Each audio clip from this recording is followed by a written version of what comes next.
Come, let's go.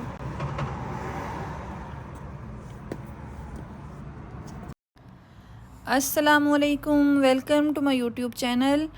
जी तो आज जो है बहुत ही प्यारा दिन, बहुत ही खूबसूरत दिन है और हम निकले हैं इस खूबसूरत दिन को एंजॉय करने के लिए।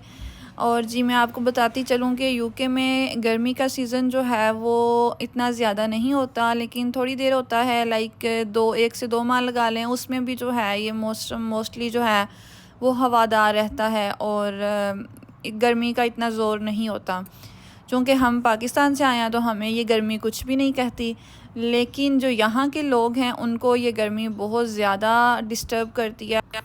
सर्दी के मौसम यहाँ पे शदीद लेवल का होता है और उन दिनों में धूप और सूरज बिल्कुल नज़र नहीं आता, लेकिन आजकल गर्मी है तो बहुत अच्छा सूरज निकलता है, बहुत अच्छी धूप निकलती है और तकरीबन सारा दिन रहती है। तो ये शाम का टाइम था, बहुत अच्छी धूप निकली हुई थी और हुरैन के पापा घर आ चुके थे। तो एज़ल फ़ातिमा को हम उनके पास छोड़ के और मैं और हुरैन बाहर निकले हैं। हुरैन फ़ातिमा जो है माशाल्लाह 20 मंथ की हो चुकी है, लेकिन अभी तक ये प्रॉपरली बाय इंडिपेंडेंटली वॉक नहीं कर रही। तो हम काफ़ी ज़्यादा इस चीज़ से वरीड भी कह लें और मेरा ख्याल है परेशान तो नहीं, क्योंकि लेकिन बच्चे की जो प्रोग्रेस होती है, बच्चे का जो पहला स्टेप होता है, बच्चे का जो पहला कदम और पहला लफ्ज़ जो वो मुँह से निकालता है, वो माँ बाप के लिए बहुत मायने रखता है। और जब हम घर से निकले तो हुरैन बहुत हैप्पी थी, बहुत एक्टिवली वॉक कर रही थी। माशाल्लाह फुल वॉक करती है, इंडिपेंडेंटली वॉक नहीं कर रही आज। अभी हल्की सी फिंगर पकड़ती है, हल्का सा फ़ियर है जो अभी ख़त्म नहीं हुआ, लेकिन इंशाल्लाह जल्दी ख़त्म हो जाएगा। जी तो आज की इस वीडियो में मैं आपको यूके के बारे में कुछ चंद अहम बातें, कुछ अहम एक्सपीरियंस जो हमने एक्सपीरियंस किए हैं इधर आके, और जो यहाँ की मेन बातें हैं वो मैं आपसे शेयर करूँगी। सबसे पहली बात तो यहाँ का मौसम, जो कि दिसंबर और ये 1-2 माह के अलावा बाकी सारा टाइम यहाँ पे बहुत एक्सट्रीम लेवल का होता है, बहुत एक्सट्रीम सर्दी का मौसम होता है। यूँ कह लें कि जब हम दिसंबर में आए थे तो काफ़ी टाइम हम घर से बाहर इस वजह से भी नहीं निकले थे कि हुरैन को सर्दी लग जाएगी, और बहुत एक्सट्रीम लेवल का वो मौसम था। और यहाँ पे आपको बहुत ज़्यादा कवर रहना पड़ता है और बहुत ज़्यादा अपनी एहतियात करनी पड़ती है सर्दी के मौसम में। लेकिन चूँकि आजकल गर्मी का मौसम है तो आप जब मर्ज़ी इस बल्कि मौसम को हम तो इंजॉय कर रहे हैं, काफ़ी बच्चों के साथ जब मर्ज़ी बाहर निकल आते हैं। और जो इनकी दूसरी बात और सबसे अहम और सबसे अच्छी बात जो है, बल्कि अगर मैं यूँ कहूँ कि इनकी कामयाबी का राज अगर कहें कि वो इस बात में पोशीदा है तो ये गलत नहीं होगा।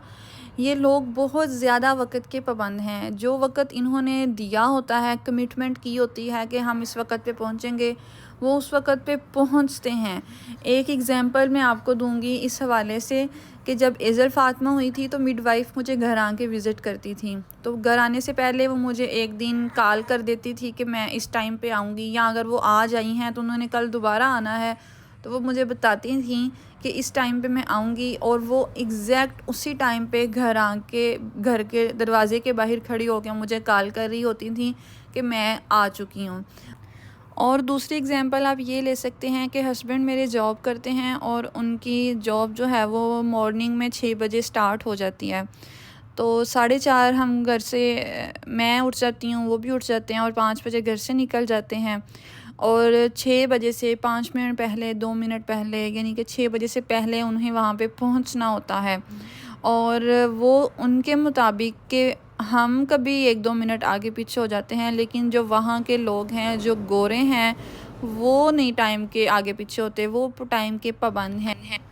और तीसरी बात जो है वो ये कि जब आप घर से मुलाज़मत ढूँढने के लिए निकलते हैं, तो आप किसी के पास भी जाएँगे तो वो आपको यही गाइड करेगा कि अभी हमारे पास वैकेंसी नहीं है, लेकिन जब भी वैकेंसी आएगी तो हम ये इंडीड है या कोई भी प्लेटफॉर्म है वहाँ पे अपलोड करते हैं, तो आप वहाँ से ऑनलाइन अप्लाई करेंगे, तो ऑनलाइन अप्लाई करके फिर आपकी सिलेक्शन होगी। यानी कि वो आपको इन शॉर्ट वो आपको एक प्रॉपर प्लेटफॉर्म बता देते हैं कि अगर आप जॉब देखना चाहती हैं तो आप वहाँ से जाके देखें और वहाँ से ही अप्लाई करें। और इनके जो रेट्स हैं पे के हवाले से वो भी फ़िक्स हैं कि अगर कोई यहाँ पे जॉब करता है पर आवर के हिसाब से, तो वो पर आवर 11 पाउंड्स या 12 पाउंड्स वो फ़िक्स्ड हैं कि वो उतने ही आपको मिलने ही मिलने हैं, वो गवर्नमेंट ने फ़िक्स किए हुए हैं। लेकिन दूसरी तरफ अगर आप निकलते हैं जॉब ढूंढने के लिए किसी पाकिस्तानी वाली जगह पे, यहाँ पे एक लॉन्ग साइट है जहाँ पे मोस्टली पाकिस्तानी होते हैं, जैसे हलाल शॉप्स हम पाकिस्तानी लोगों ने खोली हुई हैं अपनी, तो वहाँ पे अगर आप किसी के पास जाते हैं और जॉब के लिए बात करते हैं तो वो मोस्टली आपको अगर रखते हैं तो वो आपको कैश इन हैंड पे रखेंगे। और वो कैश इन हैंड का मतलब यहाँ पे ये होता है कि वो आपको आधे रेट देंगे। लाइक अगर वो 11 पाउंड चल रहा है तो वो आपको 5 पाउंड पर आवर देंगे। तो इस तरह से ये हक मारना और ये जो झूठ बोलना, मुनाफ़कत, ये चीज़ें जो हैं ये बदकिस्मती से हमारे यहाँ बहुत ज़्यादा रवायत पा चुकी हैं। जबकि अगर हम यहाँ पे देखते हैं तो यहाँ के लोग बहुत ज़्यादा खरे हैं, सच्चे हैं। अगर उन्होंने कमिटमेंट की है तो उस पे पूरे उतरते हैं और धोखा नहीं देते। इवन यहाँ के लोग ये कहते हैं, जो यहाँ पे सफ़र कर रहे हैं, वो ये कहते हैं कि आप किसी गोरे का यकीन कर लो लेकिन किसी पाकिस्तानी का यकीन ना करना, वो आपको धोखा ज़रूर देगा। तो ये हमारी बहुत बड़ी बदकिस्मती है कि हम पे लोग जो हैं वो ट्रस्ट नहीं करते।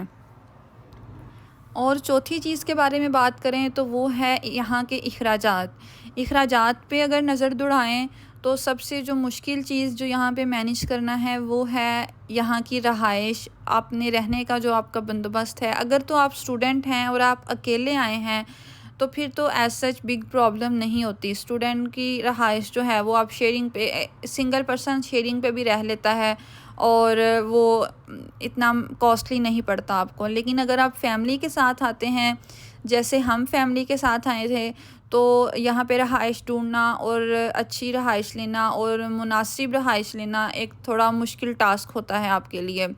नो डाउट ये बहुत बड़ा मुल्क है, बहुत ज़्यादा आवाम है यहाँ पे, लेकिन स्टिल यहाँ पे रहाइश का इशू है, घर फिर भी कम पड़ गए हैं। और जब आप नए आते हैं तो ये प्रॉब्लम आपको फ़ेस करनी ही पड़ती है। और ये प्रॉब्लम जो है ये भी हम लोगों ने, यानी कि हमारी अवाम, पाकिस्तानी या इंडियन कह लें, इन्होंने ही क्रिएट की हुई है। वो ऐसे कि ये पाकिस्तानी अवाम जो यहाँ पे हैं उन्होंने घर लिए हुए हैं, या जो लैंडलॉर्ड हैं वो एजेंट, अगर आपको कोई पाकिस्तानी मिल जाता है तो उसने जो रेंट है वो तो वसूल करना है, लेकिन साथ उसके एक्स्ट्रा अमाउंट भी चार्ज करनी है जो उसका अपना प्रॉफिट हर मंथ उसको जाएगा। तो यहाँ के जो एजेंट हैं उन्होंने बहुत ज़्यादा प्राइसेस को हाई कर दिया हुआ है। तो कुछ एजेंसी इधर हैं जो घर देती हैं, लेकिन वो जो हैं वो स्टार्टिंग में आपसे बहुत ज़्यादा डिटेल्स मांगती हैं, आपकी पे स्लिप्स वगैरह, आपकी पे कितनी है, आप इतना अफोर्ड कर सकते हैं या नहीं, वो फिर काफ़ी आपसे प्रूफ मांगती है। तो यह है कि जो स्टार्टिंग में नया बंदा आता है उसके लिए ये प्रूफ प्रोवाइड करना मुश्किल होता है, बल्कि नामुमकिन होता है। तो फिर आपको शेयरिंग की तरफ ही जाना पड़ता है।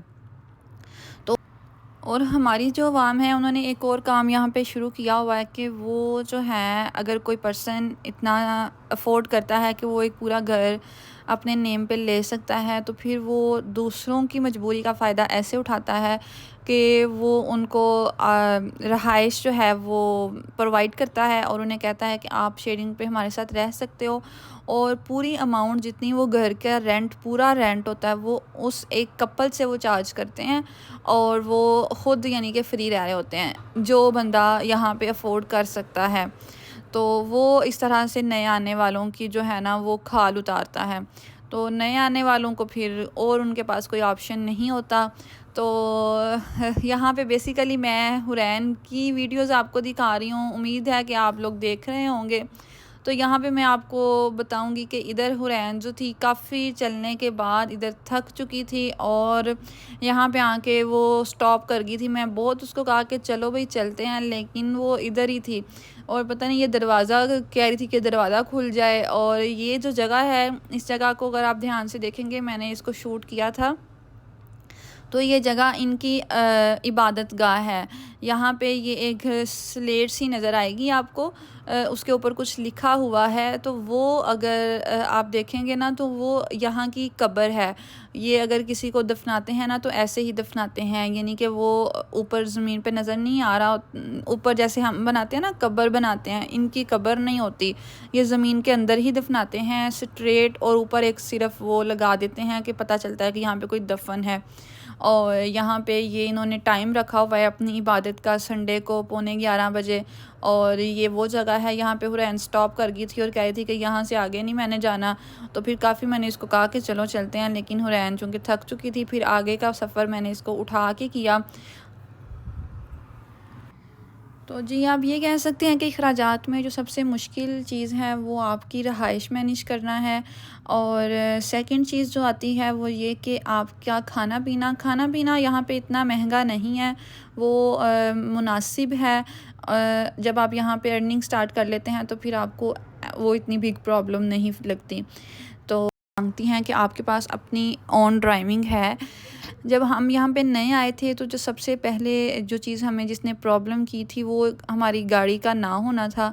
तो क्योंकि जॉब मिल रही थी, लेकिन जॉब जो थी वो हमारी लोकेशन से थोड़ा सा काफ़ी दूर थी। तो अगर वहाँ से पब्लिक ट्रांसपोर्ट्स के ज़रिए जाया जाए तो फिर आपके 4 से 8 घंटे बल्कि जाने में लगते हैं और 8 आने में लगते हैं। तो आप तो फिर आते जाते ही रहोगे, बल्कि रास्ते में ही रहोगे उस हिसाब से। तो फिर आपकी जो है, अगर आपको जॉब चाहिए, कोई भी जॉब चाहिए, तो उसके लिए आपकी अपनी ट्रांसपोर्ट होना बहुत ज़रूरी है। ये बहुत ज़्यादा रेयर केसेस होते हैं कि आपको आपके दरवाज़े के पास जॉब मिल जाए या बहुत कम डिस्टेंस पे जॉब मिले। मोस्टली जो हैं वो ज़्यादा डिस्टेंस पे जॉब होती हैं। तो सबसे पहले जब हम आए थे तो हमने आके इस प्रॉब्लम को सॉल्व किया, जॉब मिल गई लेकिन गाड़ी पास नहीं थी। तो फिर हमने उनसे एक्सक्यूज़ किया कि हमें 1 वीक दें। फिर उसी वीक में जो थी वो गाड़ी ली और गाड़ी ले ली। पाकिस्तान में तो ऐसा होता है ना कि गाड़ी ले ली तो बस चलाओ भाई, लेकिन यहाँ पे गाड़ी लेने के बाद आप अपने घर तक उसको चला के लेके भी नहीं आ सकते जब तक आप उस गाड़ी की इंश्योरेंस अपने नाम पे नहीं करवा लेते। तो फिर आपको रोड टैक्स देने पड़ते हैं हर मंथ, इंश्योरेंस हर मंथ है जो आपकी जाती ही जाती है। और हर साल बाद आपको एमओटी करवानी होती है जो बताती है कि आपकी गाड़ी सड़क पे चलने के काबिल है कि नहीं। यानी कि काफ़ी ज़्यादा इन्होंने केयर की हुई है कि आपके जो सड़क पे जो हैं एक्सीडेंट से बचने के लिए। और दूसरी ट्रांसपोर्ट जो है वो यहाँ पे बसेस चलती हैं ऑल टाइम, डिपेंड करता है लोकेशन पे। कुछ जगह पे नाइट टाइम तक 12 बजे तक 1 बजे तक बस चल रही होती है, कुछ टाइम पे नहीं चलती, वो लोकेशन पे डिपेंड करता है।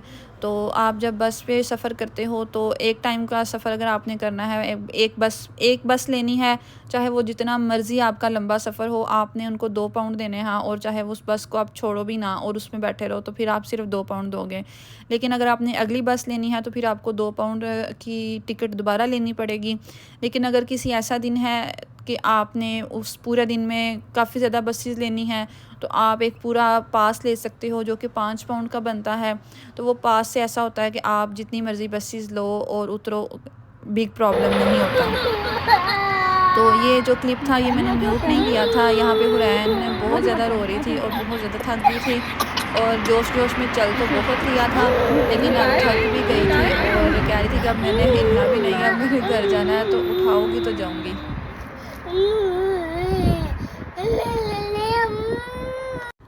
और एक और पॉइंट वो है एनएचएस की सहूलियात। इस पॉइंट को इंशाल्लाह नेक्स्ट फिर कभी किसी और वीडियो में डिस्कस करेंगे।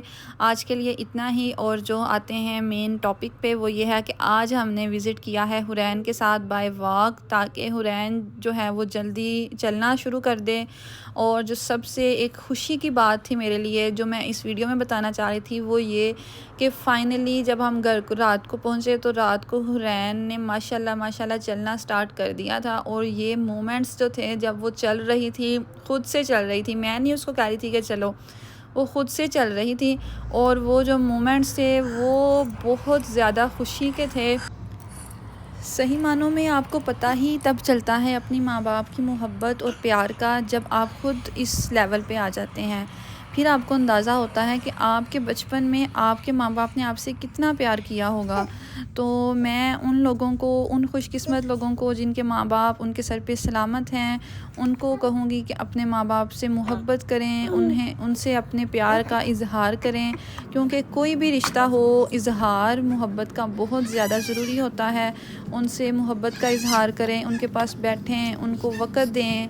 और ये जो लम्हे होते हैं, ये जो बुज़ुर्गों की नेमतें होती हैं, ये सारी उम्र के लिए नहीं होती, ये कुछ वक़्त के लिए होती हैं। उम्मीद करती हूँ आपको आज की वीडियो अच्छी लगी होगी। अगर तो आप अभी तक हमारे साथ इस वीडियो में मौजूद हैं तो बहुत शुक्रिया आपका।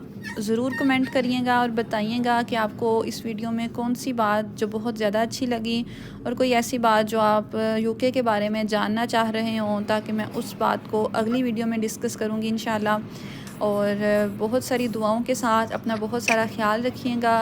वीडियो अच्छी लगी हो तो इसको लाइक कर दें, चैनल को सब्सक्राइब कर दें। बहुत शुक्रिया। अल्लाह हाफ़िज़। अल्लाह निगहबान।